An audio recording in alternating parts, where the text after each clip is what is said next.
necessário a gente falar sobre isso. Hoje você está brilhando, a luz está brilhando, mas até bem pouco tempo atrás, se a gente pensar ainda no recorde da tua carreira, um passado muito recente. Ontem, você estava na escuridão, talvez como nunca na tua vida. É verdade que você cogitou parar de jogar futebol depois, eu não sei se foi por isso, pontualmente por isso, depois da perda da Copa Sul-Americana? Ou foi um start a partir dali? Não, até porque eu já perdi vários títulos e nunca foi o principal motivo de eu querer largar. Porque, para mim, eu sou um cara que eu me cobro muito. Eu sou um cara que eu tenho que estar bem sempre, sabe? Eu, às vezes, algum erro assim, eu fico muito incomodado. Então, o que aconteceu foi o seguinte, a gente perde a Sul-Americana e acaba que eu sinto no primeiro tempo a lesão na coxa. E aí, é final, eu não vou sair, nem pode me oferecer o que for, eu não quero sair de uma final. E acaba que a gente perde o título. Eu também não quero sair do próximo jogo seguinte, porque eles vão virar e vão falar que, perdeu a final, está se escondendo agora. E eu não sou assim. E aí o que acontece é que eu jogo contra o América no jogo seguinte, a gente ganha o jogo de 2-1, eu faço até um gol de cabeça, né? E acaba que a gente se prepara para jogar contra o Palmeiras. E essa lesão da coxa que eu vinha ter... Não, aí teve o jogo contra o Botafogo que choveu muito. Sim. O campo ficou muito... Paulo perde no finalzinho. A gente perde no finalzinho. E aí acaba que teve esse jogo e em seguida era o Botafogo. E durante... Palmeiras. E durante os treinamentos, o penúltimo treinamento, eu vou fazer um movimento, eu sinto uma dor muito forte no tendão. E acaba então que eu fico com 2 lesões e aí, para mim, acabou o ano. Aí eu tentei... Tem vários vídeos, várias fotos, se for pegar, de infiltração e eu não consegui voltar. E os fisioterapeutas, os médicos fizeram de tudo para que eu pudesse voltar a terminar o Brasileiro, porque foi a primeira vez desde quando eu subi profissional que eu não termino a temporada, ou seja, jogando, estando junto com o grupo. Estando à disposição. À disposição. E o que acontece? Os fisioterapeutas viram e falam, Alisson, agora vai entrar as férias e a gente quer que você fique aqui mais alguns dias para você tratar e tudo. Eu falei, cara, deixa eu te falar, eu acabei comprando minhas passagens, estava tudo planejado para mim viajar. Cara, eu prometo que eu volto sem dor nenhuma, pode ficar tranquilo. E aí eles me deram esse voto de confiança. E aí nós tivemos 30 dias de férias. Acabou que se eu não treinei nesses 30 dias, foram 4 dias, que eu não fiz nada. A gente eu viajei para os Estados Unidos com a minha esposa, com meu filho, e eu acordava todo dia às 7, 7h30 da manhã, para fazer treino de força, para fazer, sabe? Para mim voltar bem, porque eles tinham me dado esse voto de confiança. E aí minha esposa falava, amor, cuida da sua cabeça, cuida do seu corpo. Você vai ter tempo para se recuperar. Fica parado, não fica fazendo as coisas, que vocês vivem muito intenso o ano inteiro. Tem que dar uma desligadinha. Tem que dar uma desligada. E só que como eu fiz esse compromisso, eu não queria abrir mão dele. Eu falei, não, eu vou voltar zerado. E acaba que a gente volta de férias. E aí eu pego um pouco da pré-temporada e tem um amistoso que o Rogério Ceni vira para mim e fala assim, isso está acontecendo com você? Eu falei, nada, não está acontecendo nada. Aí ele falou, está acontecendo alguma coisa, você nunca é assim. E acaba o amistoso, eu vou embora. Tomo um banho muito rápido no CT, pego minhas coisas, vou para minha casa. Chego em casa, não falo nada com minha esposa, porque eu era muito de guardar para mim. Eu não queria, falar para minha esposa, porque ela já cuida do meu filho, eu não queria falar para meus pais, já tem os problemas dele, então eu não queria que eles sentissem o que eu vinha sentindo, então eu guardei muito. Só que à noite, do nada, virou alguma coisa na minha mente assim, que eu ligo pro Rui. Ligo pro Rui, era 10 horas da noite, 11 horas da noite, o Rui Costa. Do futebol de São Paulo. Diretor de futebol de São Paulo. Ligo pro Rui e falo, Rui, eu não quero jogar mais futebol. Caraca. No mesmo dia? No mesmo dia à noite, isso aí 11 horas da noite. Ele vira, calma, o que está acontecendo? E a única palavra que eu lembro do Rui, ele falando assim, calma, não faça nada, calma. E pronto. Aí no dia seguinte, aí nesse mesmo dia minha esposa viu, o que está acontecendo? Como assim você vai largar o futebol? Falei, amor, não aguento mais. Ela falou, mas por que você não falou para mim, não conversou comigo para me te ajudar? Eu falei, não quero mais, não aguento mais. E no dia seguinte, meu filho vai brincar de futebol. E quando eu vejo ele brincando, eu começo a ter uma crise de ansiedade muito forte. Meu coração começa a acelerar, eu começo a dar falta de ar. Aí minha esposa falou, o que foi, amor? Eu falei, eu não consigo ver nada que envolva futebol. Pede o Bernardo para parar. Ela falou, calma aí, vai ali pro canto. E nisso a doutora me liga, a Anaí, que é a psicóloga do clube, né? Ela falou, olha, você afasta e não vê nada, calma que você vai se acalmar. Eu falei, pronto, me acalmei. Eu falei, agora eu vou botar na televisão ali para ver um jogo. Passou um tempinho e tal, eu fui ver o jogo, não consegui. Eu entrei em desespero de novo, começou a acelerar e tudo. E eu queria ficar trancado no quarto. Só que a minha esposa, ela teve um episódio de... ela ficou muito mal em Porto Alegre, né? Então ela ficou muito mal e por conta disso ela me ajudou. Ela teve depressão? Teve depressão muito forte, muito forte. E a minha eu tava, né, depois que eu vou continuar falando, então ela falou assim, não, de jeito nenhum, você não vai passar o que eu passei de forma alguma. Pode levantar do quarto. Eu falei, não tenho força para fazer nada. Ela falou, vai fazer sim, vamos ficar aqui, vamos conversar, sei lá, vamos fazer alguma coisa. Pronto, se passou, aí ligou, aí a Anaí foi e conversou comigo, falou, olha, vou te levar vou pedir a psiquiatra, a doutora Luana, a doutora Laís, que ela vai conversar com você, como ela é psiquiatra, ela vai entender um pouco o que você vem passando. E eu conversando com ela, só que eu não falava no início muito para ela o que eu sentia, eu só falava que eu queria parar, que eu não aguentava mais ver futebol. Então, tipo, eu guardava muito assim, eu não queria também falar para ela o que eu vinha sentindo, né? Eu não me sentia confortável.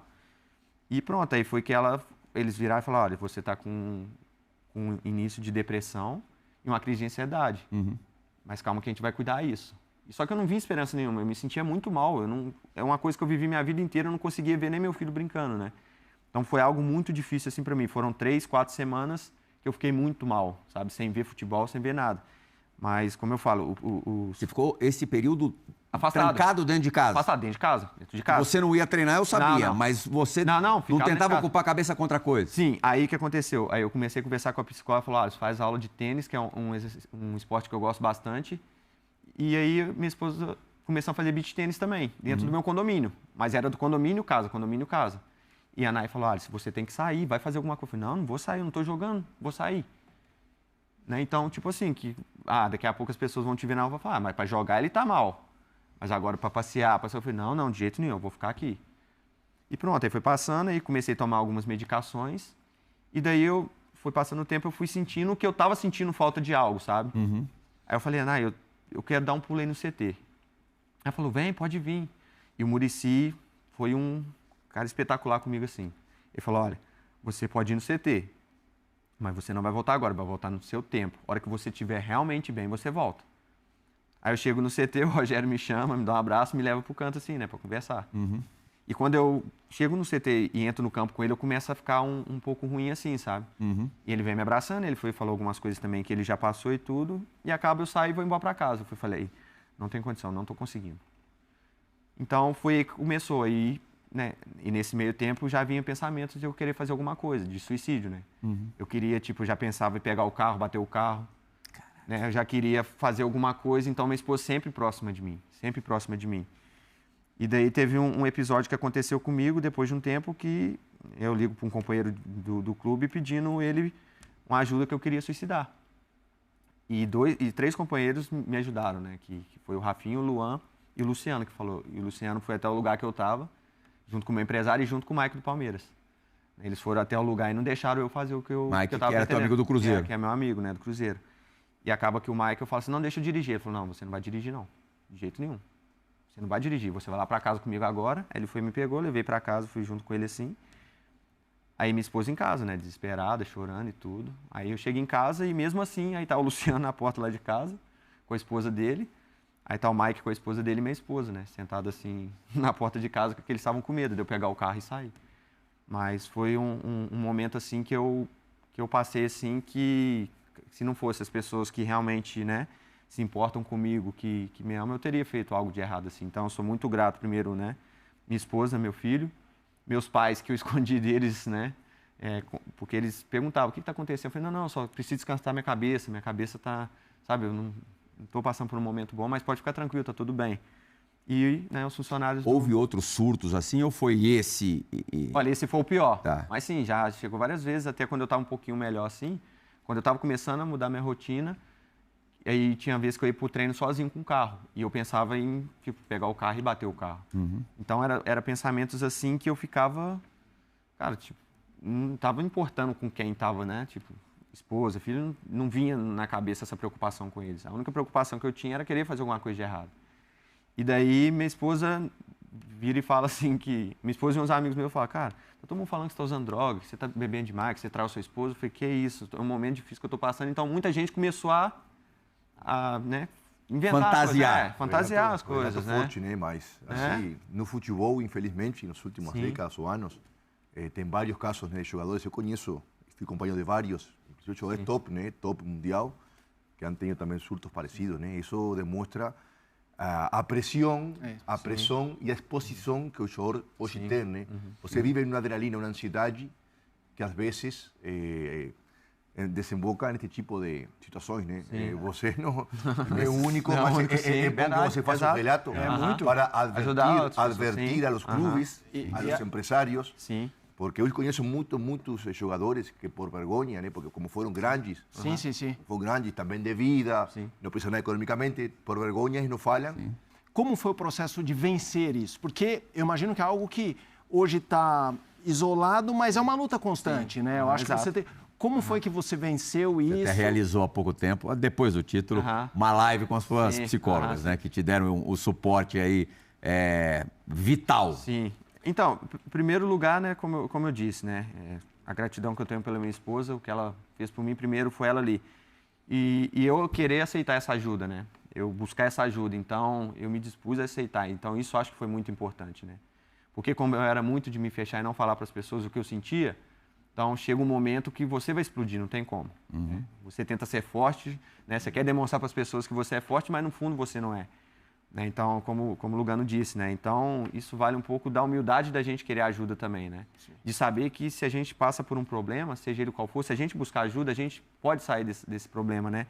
E é o que eu falo para as pessoas. Então, graças a Anaí, né? Graças à doutora Laís, doutora Luana, que hoje em dia eu faço terapia também, diminuiu muito, né? Mas no início eu fazia de tipo 2 em 2 dias, um dia sim, né? Um dia não. Então, no início foi uma coisa bem pesada assim, sabe? Mas que hoje eu olho e falo, a melhor coisa que eu fiz na minha vida foi aceitar ajuda. Logo depois de você voltar, teve o jogo contra o Água Santa e na disputa de pênaltis você perde um dos penais. Ah, é verdade.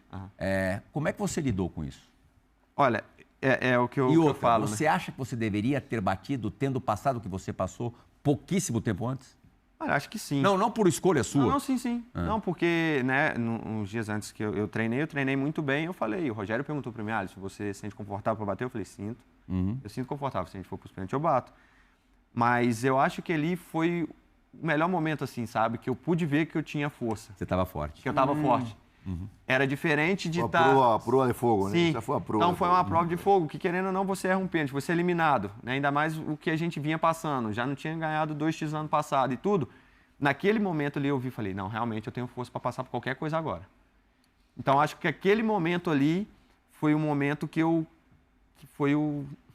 onde eu comecei a crescer assim, sabe? O que passava pela tua cabeça durante a comemoração?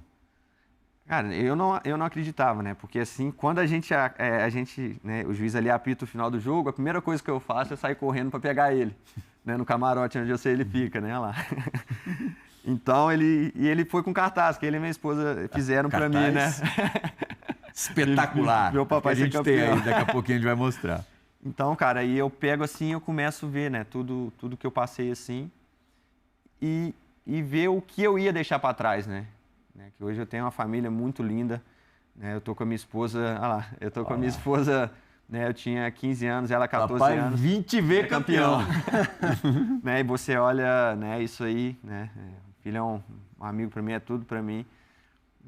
Então, cara, foi um momento difícil, mas que hoje, né, eu agradeço muito. Agradeço por eles terem acreditado em mim, por ter me ajudado também. E, como eu disse, né, hoje eu sou um pai melhor, um marido melhor, uma pessoa melhor, né, que se eu puder ajudar de alguma forma ao próximo, sem dúvida eu falo. E o melhor está por vir. O melhor está por vir. Ano que vem tem Libertadores. O melhor está por vir.